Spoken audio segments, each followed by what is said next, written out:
On commence l'épisode avec un tournoi ayant regroupé plus de 165 joueurs. À la 4ème place, ce sera une liste Space Wolf en détachement, champion de Russ. On commence avec les personnages, avec Bjorn, main terrible, en tant que seigneur de guerre. Logan Grimnar sur son traîneau, deux seigneurs loups sur loup tonnerre, le premier avec un marteau tonnerre équipé de l'optimisation Black Death, afin d'avoir l'anti-monstre et l'anti-véhicule 4+, qui se combinent parfaitement avec les blessures dévastatrices du marteau tonnerre. Le second sera équipé d'une paire de griffes éclairs car il lui met l'optimisation Frost Weapon qui lui offre un +1 en force à la pénétration d'armure ainsi que précision. Pour le reste des unités, on commence avec 3 unités de 5 intercesseurs d'assaut avec leurs réacteurs dorsaux, 2 unités de 5 loups fenriciens et on finit avec 2 escouades de 5 scouts, 3 unités de 6 cavaliers sur loup tonnerre, tous équipés de boucliers tempête, 3 unités de 5 Wolfen, et enfin, parmi les unités alliées, l'assassine Calidus. Passons au débrief. Le principe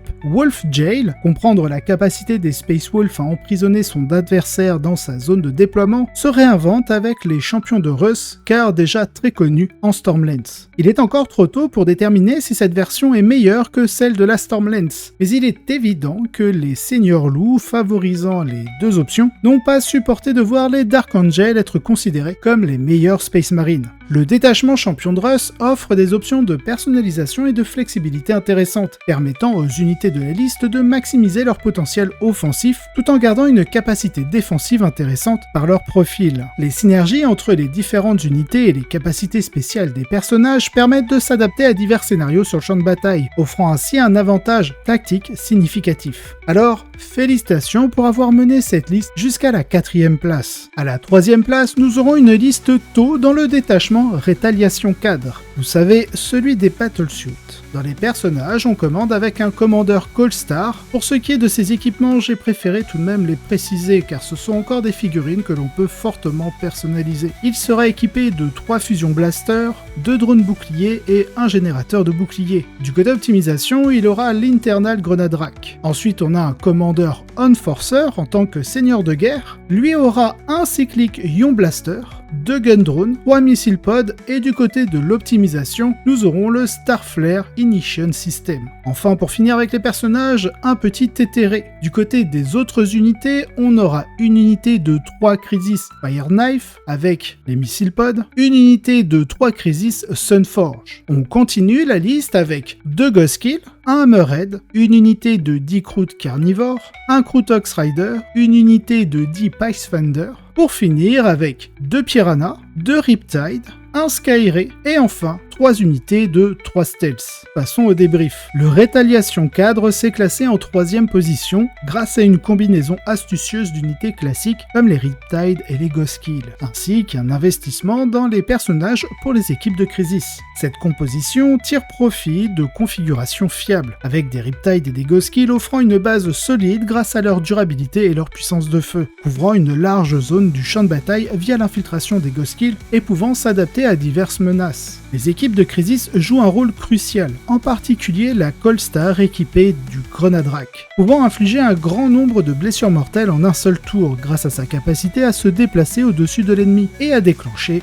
du coup ses grenades. Cela permet de cibler efficacement des unités clés adverses et de les affaiblir considérablement. De plus, l'équipe Fire Knife, capable de se téléporter via l'optimisation du commandeur Enforcer, offre une flexibilité tactique précieuse, se positionnant pour des salves dévastatrices. Amener un éthéré est une bonne décision, car il permet de générer des points de commandement supplémentaires essentiels pour une armée aussi gourmande en ressources, et particulièrement pour réaliser la frappe en profondeur à 3 pouces. Cela permet de maximiser l'efficacité de chaque unité et des capacités spéciales tout au long de la partie. Donc félicitations pour cette performance, montrant que le Rétaliation Cadre reste une force avec laquelle il faudra compter. En seconde position, ce sera une liste Death Guard. Oui, cela faisait un petit moment que l'on n'en avait pas vu dans l'un de mes épisodes. Allez, on commence avec les personnages sous la forme d'un Biologus Putilfier, un Full Blight Spawn, 2 malignantes Plague Caster et Typhus en tant que seigneur de guerre. Du côté des unités de ligne classiques, une unité de 10 Plague Marines avec tous les équipements qu'il faut, les armes lourdes, etc.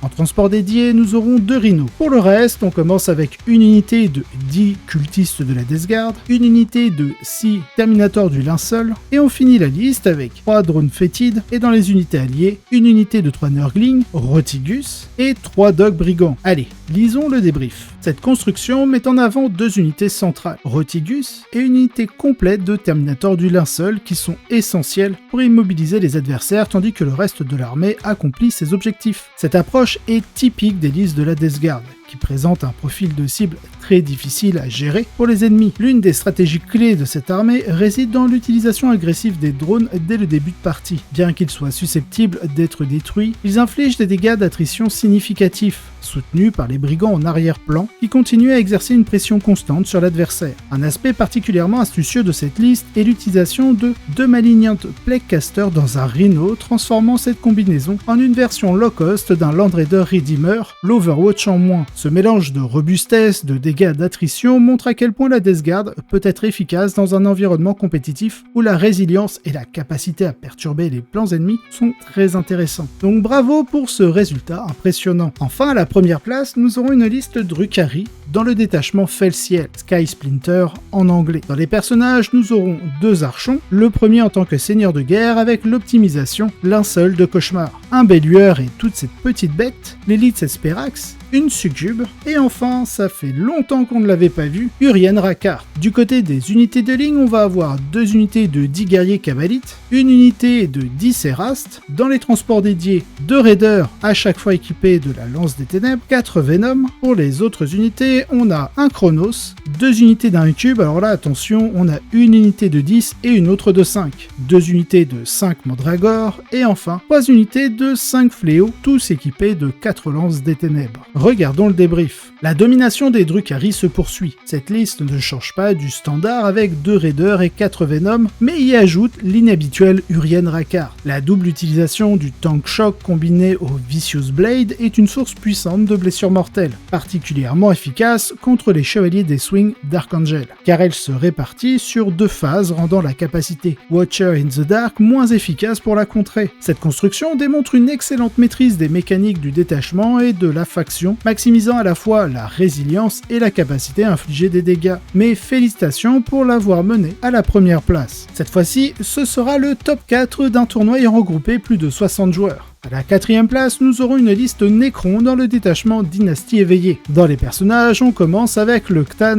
Deceiver, ensuite le Nightbringer, on rajoute le Roi Silencieux en tant que seigneur de guerre, une catacombe commande barge avec l'optimisation énergique d'Hermal Band. On finit la liste avec 2 Technomancers, dont l'un aura l'optimisation Netherrealm Casquette, une unité de 5 immortels dans les unités de ligne, et enfin pour le reste, 2 Destroyers Locust lourds équipés de l'Enmitic Exterminator, ainsi que 2 escouades de 6 Canoptech Vrace. Passons au débrief. Je dois admettre qu'une liste Necron avec 2 unités de spectre à 335 points est de plus en plus rare. Cela dit, ils font ici un excellent travail, ils sont durables, rendant très difficile pour les adversaires de dégrader efficacement les capacités de l'armée. L'avantage des spectres dans la configuration Dynastie éveillée est qu'ils peuvent opérer très efficacement sans soutien, ni gestion d'une matrice comme la Canoptech courte, puisque le stratagème Protocol of the Hungry Void suffit à les transformer en une menace crédible pour la plupart des cibles, à l'exception de celles avec une réduction de dégâts, ce qui rend la liste un peu nerveuse si elle rencontre des chevaliers de la Deathwing, bien qu'il y ait tout de même le Roi Silencieux. Cependant, là où le plan peut échouer, c'est face à des adversaires capables de pulvériser de manière très fiable une de ces unités clés. Dès que vous commencez à perdre des unités importantes, il devient très difficile de maintenir le score, et c'est probablement ce qui s'est passé durant l'un de ces matchs contre les démons. C'est vraiment cool de voir quelque chose d'aussi original atteindre les premières tables. Alors, bravo pour ce beau résultat. À la 3e place, nous aurons une liste Astra Militarum.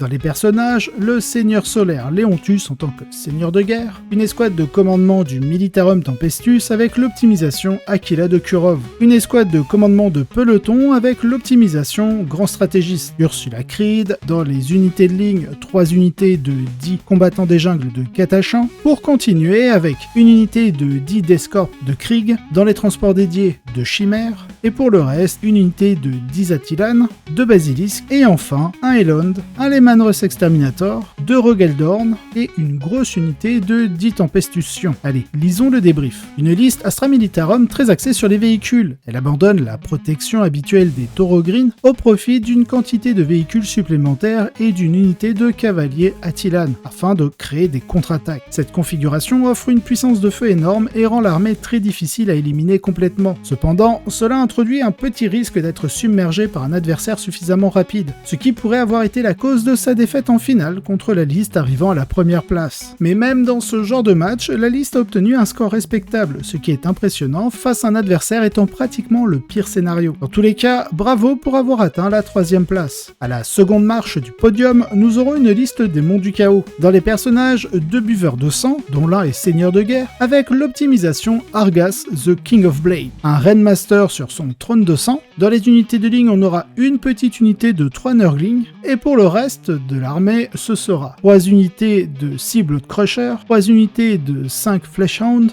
et 3 Skull Cannon. Allez, regardons le débrief. Khorne brille, même si une unité de Nurgling s'est glissée par accident. Les joueurs de démons ont pleinement adopté Paria Nexus, mettant en avant un buveur de sang capable de projeter des Blood Crushers. Cette liste exploite cette stratégie avec 2 buveurs de sang pour assurer des déploiements dans l'ombre du chaos et autant de Blood Crushers que possible pour submerger l'ennemi. Les Skull Cannon et les Fleshhound complètent la liste, offrant à la fois une présence sur le terrain et des capacités de harcèlement. C'est une approche mêlant puissance brute et mobilité qui permet de maintenir une pression constante sur l'adversaire tout en contrôlant efficacement le champ de bataille. Alors bravo pour ce résultat impressionnant et cette utilisation ingénieuse des forces de Khorne. On finira à la première place avec une seconde liste Space Wolf dans cette vidéo, mais cette fois-ci en détachement Stormlance. Le débrief sera très court car j'ai déjà suffisamment développé le sujet de la Stormlance Space Wolf sur cette chaîne YouTube. Alors on commence avec les personnages sous la forme d'Harald Deathwolf, un archiviste en armure Phobos, un lieutenant avec son arme combinée, Logan Grimnar sur son traîneau en tant que seigneur de guerre. On continue la liste avec 3 chefs de bataille garde-loup sur loup tonnerre. Alors, les 2 premiers sont équipés d'un bouclier et d'un marteau tonnerre, dont l'un aura l'optimisation Portent of Wisdom. Le second, quant à lui, est équipé d'un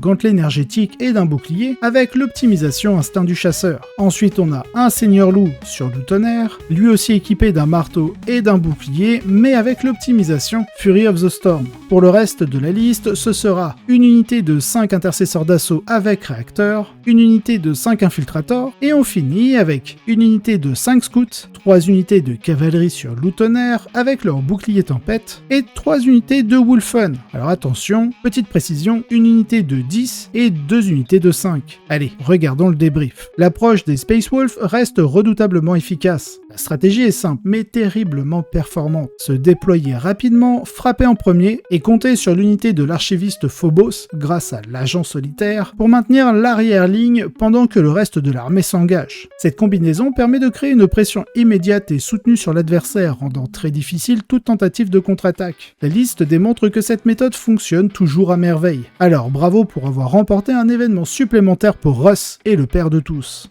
Si vous avez apprécié cet épisode, n'hésitez pas à liker, vous abonner et laisser un commentaire. Cela aide énormément au développement de la chaîne, et je remercie tous ceux qui le font. Si vous voulez avoir les épisodes en avance et sans publicité, vous retrouverez en description le lien directement vers ma page Tipeee, ainsi que d'autres contreparties. De plus, vous aurez un lien d'affiliation du partenaire de la chaîne, My Hobby Place, si vous souhaitez passer commande. Allez, sur ce, je vous souhaite un excellent wargame.